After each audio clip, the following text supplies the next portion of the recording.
हरिओम। सनातन podcast में आपका हार्दिक स्वागत है। हम अपनी रामचरितमानस श्रृंखला को आगे बढ़ाएंगे।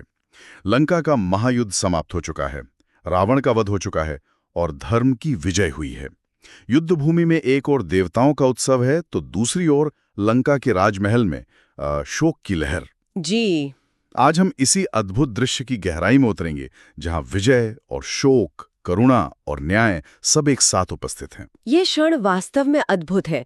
मतलब ये केवल एक युद्ध का अंत नहीं है, बल्कि एक नए युग का आरंभ है। बिल्कुल। गोस्वामी जी हमें ये दिखा रहे हैं कि भगवान की लीला में हर पात्र का अपना महत्व है और हर घटना का एक गहरा आध्यात्मिक अर्थ है। और इसकी शुरुआत होती है आकाश में देवताओं के उत्सव से। रावण के पतन के बाद देवतागण आकाश से हर्षित होकर श्री राम की स्तुति कर रहे हैं।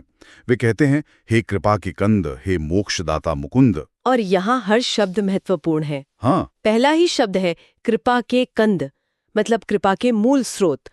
ये नहीं कहा कि हे महापराक्रमी। सही कहा। यानी ये विजय बल से अधिक कृपा का परिणाम है। बिल्कुल। और दूसरा शब्द देखिए, मोक्षदाता मुकुंद। ये तो और भी गहरा है। हाँ, क्योंकि उन्होंने रावण का केवल वध नहीं किया, उसे मोक्ष भी प्रदान किया। यह दिखाता है कि भगवान के हाथों मृत्यु भी मोक्ष का द्वार बन जाती है। शत्रु को भी सद्गति देना ये केवल भगवान ही कर सकते हैं। और फिर कहते हैं द्वंद्वों के हरने वाले। इसका क्या तात्पर्य है? संसार द्वंद्वों से भरा है। सुख दुख, हर्ष शोक, जीवन मृत्यु, प्रभु इन सब से परे हैं। और जो उनकी शरण में आता है उसे भी इन द्वंद्वों से मुक्त कर देते हैं। जी, यह स्तुति श्री राम के केवल एक योद्धा स्वरूप को नहीं, बल्कि उनके पारमार्थिक परमेश्वर स्वरूप को प्रकट करती है। इसी दिव्य स्तुति के बीच गोस्वामी तुलसीदास जी रणभूमि में श्री राम के स्वरूप का एक अद्भुत चित्र खींचते हैं। हाँ, वो चौपाई तो। वे लिखते हैं, सिर जटा मुकुट प्रसून बिच बिच अति मनोहर राजहीं, जनु नील गिरी पर तड़ित पटल समेत उड़ुगन भराजहीं। वाह। भुजदंड सरकोदंड फेरत रुधिर कंतन अति भने, जनु राय मुनि तमाल पर बैठीन विपुल सुख आपने। इस चौपाई का सौंदर्य देखिए, इसकी कल्पना कीजिए। प्रभु के सिर पर कोई राजमुकुट नहीं है। नहीं, जटाओं का ही मुकुट है, एक तपस्वी वेश। हाँ, और उस जटा मुकुट के बीच बीच में जो फूल लगे हैं वो ऐसे लग रहे हैं जैसे किसी नीले पर्वत पर बिजली और नक्षत्र एक साथ चमक रहे हों। यहाँ श्री राम के श्याम वर्ण को नीलगिरी की उपमा दी गई है। जी, और पीतांबर को बिजली और फूलों को नक्षत्रों की। मतलब युद्ध की धूल और परिश्रम के बीच भी उनका सौंदर्य अलौकिक है। और दूसरा रूपक तो और भी अद्भुत है, उनके शरीर पर रक्त के कण लगे हैं। हाँ, युद्ध की वास्तविकता को छिपाया नहीं गया है। और गोस्वामी जी की दृष्टि में वो रक्त कण भी शोभायमान है। वे कहते हैं कि वो कण ऐसे लग रहे हैं जैसे तमाल के श्याम वृक्ष पर राय मुनिया, मतलब लाल रंग की छोटी चिड़िया, अपने सुख में मग्न होकर बैठी हों। ये एक तरह से युद्ध की भयंकरता में भी दिव्यता और सौंदर्य का दर्शन कराना है। बिल्कुल, ये दिखाता है कि परमात्मा के सानिध्य में हर वस्तु दिव्य हो जाती है। और फिर इस दिव्य स्वरूप के दर्शन के बाद प्रभु अपनी दृष्टि से सबको अभय कर देते हैं। हाँ, दोहे में कहा गया है, कृपा दृष्टि करी भृष्टि, प्रभु अभय किए सुरबूंद, भालु कीस सब हर्षे, जय सुखधाम मुकुंद। 103। यहाँ कृपा दृष्टि करी भृष्टि मतलब कृपा दृष्टि की वर्षा कर दी, एक एक पर नहीं, सब पर एक साथ। और यही कृपा दृष्टि श्री राम का सबसे बड़ा अस्त्र है। निश्चित रूप से उन्होंने कोई वचन नहीं कहा, बस अपनी दृष्टि की वर्षा की, और उसी एक दृष्टि ने देवताओं के मन के सारे भय को हर लिया। और वानर भालुओं की सेना तो आनंद से भर उठी। ये केवल बाहरी विजय नहीं थी, ये आंतरिक अभय की प्राप्ति थी। तो एक और ये दिव्य उत्सव है, लेकिन गोस्वामी जी हमें तुरंत यथार्थ के दूसरे पक्ष से भी परिचित कराते हैं। हाँ, दृश्य पूरी तरह बदल जाता है। जहां रणभूमि में उत्सव है, वहीं लंका के राजमहल में जब मंदोदरी अपने पति रावण का कटा हुआ सिर देखती है तो वो मूर्छित होकर पृथ्वी पर गिर पड़ती है। और ये गोस्वामी जी की महानता है। वे किसी भी पक्ष की मानवीय भावनाओं की उपेक्षा नहीं करते। अब हम देवलोक से उतरकर सीधे मानवीय पीड़ा के धरातल पर आ जाते हैं। मंदोदरी और अन्य रानियां छाती पीटते हुए विलाप कर रही हैं। वे रावण के उस प्रताप का बखान कर रही हैं जो अब धूल में मिल चुका है। उनका विलाप बहुत मार्मिक है। वे कहती हैं, हे नाथ, तुम्हारे बल से तो पृथ्वी कांपती थी, अग्नि, चंद्रमा, सूर्य सब तुम्हारे सामने तेजहीन थे। और आज वही शरीर धूल में पड़ा है। ये केवल रोना नहीं है, ये एक महान पराक्रमी के पतन पर गहरा आश्चर्य और दुख का मिश्रण है। वो उस विरोधाभास को देख रही हैं कि जो कल तक त्रिभुवन का स्वामी था वो आज कितना असहाय है। बिल्कुल। वे याद करती हैं कि वरुण, कुबेर, इंद्र कोई भी रण में उसके सामने नहीं टिक पाता था। जिसने काल और यमराज को भी जीत लिया था, वो आज एक अनाथ की तरह पड़ा है। यह उस गहरे सत्य को दिखाता है कि भौतिक शक्ति चाहे कितनी भी बड़ी क्यों ना हो, उसका अंत निश्चित है यदि वह धर्म के मार्ग पर न हो। और इसी विलाप के बीच मंदोदरी के शब्दों में धीरे धीरे एक गहरा सत्य प्रकट होने लगता है। हाँ, ये एक महत्वपूर्ण मोड़ है। वो कहती है, राम विमुख असहाल तुम्हारा, रहा न कऊ कुल रोवनी हारा। बिल्कुल, ये इस पूरे प्रसंग का सार है। यहाँ से मंदोदरी का विलाप एक साधारण स्त्री के विलाप से ऊपर उठकर एक ज्ञानी के चिंतन में बदल जाता है। वो समझ जाती है कि हार का कारण शक्ति की कमी नहीं थी, बल्कि राम विमुख होना था। धर्म से, ईश्वर से विमुख होना ही सबसे बड़ी पराजय है। वो भाग्य को दोष नहीं दे रही, वो सीधे सीधे कारण और परिणाम का संबंध स्थापित कर रही है। वो आगे और भी कठोर सत्य बोलती है, अब तव सिर भुज जम्बुक खाही, राम विमुख यह अनुचित नाही। अत्यंत मार्मिक किंतु परम सत्य। वो कहती है कि आज तुम्हारे सिर और भुजाओं को गीदड़ और स्यार खा रहे हैं। ये पतन की पराकाष्ठा है। लेकिन अगली ही पंक्ति में वो इसे न्याय संगत ठहराती है। राम विमुख यह अनुचित नहीं। जो राम से विमुख हो उसकी ये गति होना कोई अनुचित बात नहीं है। और फिर वो रावण की मूल भूल को इंगित करती है, काल विवश पति कहा न माना, अग जग नाथु मनुज करी जाना। हाँ, मतलब काल के वश में होकर, विनाश के अधीन होकर तुमने किसी की भी हित की सलाह नहीं मानी, न मेरी न विभीषण की। और सबसे बड़ी भूल ये की कि चराचर जगत के स्वामी को एक साधारण मनुष्य समझ लिया।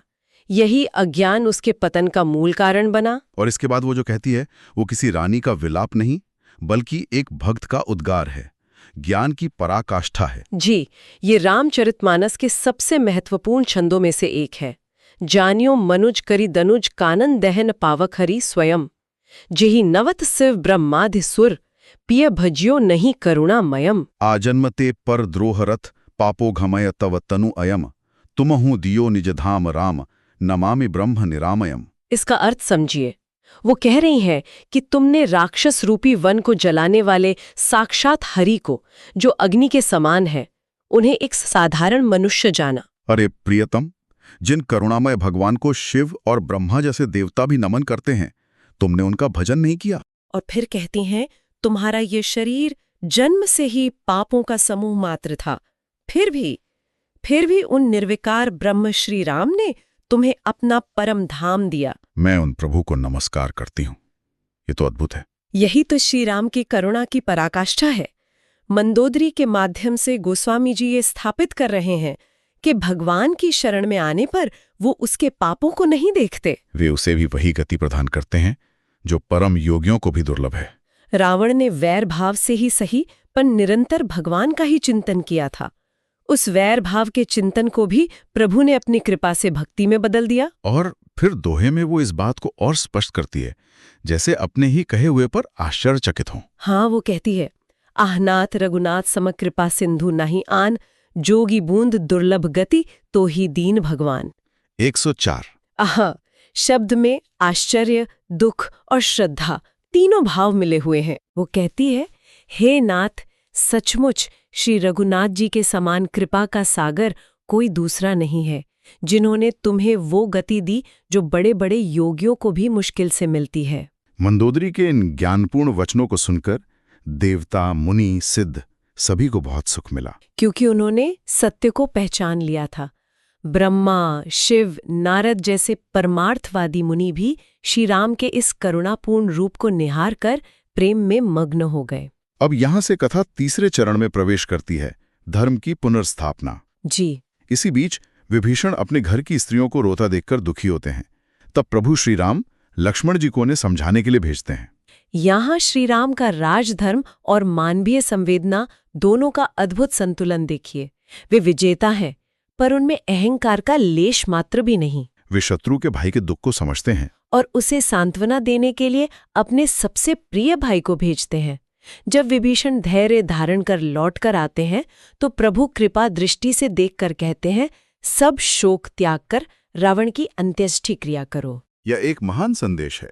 शत्रुता जीवन के साथ होती है, मृत्यु के साथ समाप्त हो जाती है। बिल्कुल। धर्मानुसार शत्रु को भी अंतिम संस्कार का अधिकार है। प्रभु ने यही आज्ञा दी। और विभीषण ने प्रभु की आज्ञा मानकर विधिपूर्वक सारी क्रिया संपन्न की। यह दिखाता है कि राम राज्य की नींव केवल विजय पर नहीं, बल्कि धर्म, मर्यादा और करुणा पर रखी जा रही है। और फिर देखिए एक और सूक्ष्म परिवर्तन। मंदोदरी और सभी स्त्रियां रावण को तिलांजलि देकर महल लौटती हैं, पर अब वे मन में श्री रघुनाथ जी के गुणों का गान कर रही हैं। उनका शोक अब श्रद्धा में, भक्ति में परिवर्तित हो चुका है। उन्होंने श्री राम की करुणा का साक्षात अनुभव कर लिया था। जिस राम को वे अपने पति का शत्रु समझ रही थीं, अब वे उन्हें अपने पति का उद्धारक मान रही हैं। इसके बाद क्रियाकर्म संपन्न होने पर विभीषण पुनः प्रभु के पास आकर सिर नवाते हैं। तब कृपा सिंधु श्री राम अपने छोटे भाई लक्ष्मण, सुग्रीव, अंगद, नल, नील, जाम्बवंत और हनुमान जी को बुलाते हैं और कहते हैं कि सब मिलकर विभीषण के राजतिलक की तैयारी करो। मतलब वे अपनी विजय का उत्सव नहीं मनाते, बल्कि तुरंत धर्म की स्थापना के कार्य में लग जाते हैं। एक क्षण भी विश्राम नहीं करते। लंका का सिंहासन एक क्षण भी खाली नहीं रहना चाहिए। और यहाँ भी उनकी मर्यादा देखिए, वे स्वयं नगर में प्रवेश नहीं करते। हाँ, वे स्पष्ट कहते हैं, पिता वचन मैं नगर न आऊं, आप उसरिस कपि अनुज पठाऊं। मतलब पिता के वचन के कारण मैं 14 वर्ष पूरे होने से पहले किसी गांव या नगर में प्रवेश नहीं करूंगा। मैं अपने ही समान अपने भाई और वानर साथियों को इस कार्य के लिए भेज रहा हूं। यह उनकी मर्यादा और धर्मपरायणता का सर्वोच्च उदाहरण है। वे चाहते तो कह सकते थे कि अब युद्ध जीत लिया है, अब ये नियम लागू नहीं होता। लेकिन नहीं, उनके लिए पिता का वचन सर्वोपरि है। और आप उसरिस कहकर वे अपने सहयोगियों को कितना बड़ा सम्मान देते हैं। यह एक आदर्श नेता का गुण है जो अपनी सफलता का श्रेय अपने साथियों को देता है। तो आज हमने देखा कि कैसे युद्ध की समाप्ति केवल एक घटना नहीं, बल्कि कई गहरे आध्यात्मिक और नैतिक सत्यों का उद्घाटन है। जी, एक ओर प्रभु का कृपा सिंधु और मोक्षदाता स्वरूप प्रकट होता है, तो दूसरी ओर मंदोदरी के विलाप में ज्ञान का उदय होता है। और अंत में श्री राम के कार्यों से धर्म, मर्यादा और करुणा पर आधारित एक नए राज्य की नींव रखी जाती है। सही कहा आपने। ये प्रसंग हमें सिखाता है कि विजय का सच्चा अर्थ केवल शत्रु पर विजय पाना नहीं, बल्कि धर्म की स्थापना करना है। रावण का पतन भौतिक शक्ति की सीमा को दर्शाता है और श्री राम की करुणा परमात्मा की असीम कृपा को दर्शाती है। तो हमें आशा है कि आपको हमारी आज की चर्चा पसंद आई होगी। सनातन धर्म से संबंधित ऐसी ही और चर्चाओं के लिए हमारे चैनल को अवश्य सदस्यता लें। धन्यवाद। जय श्री राम।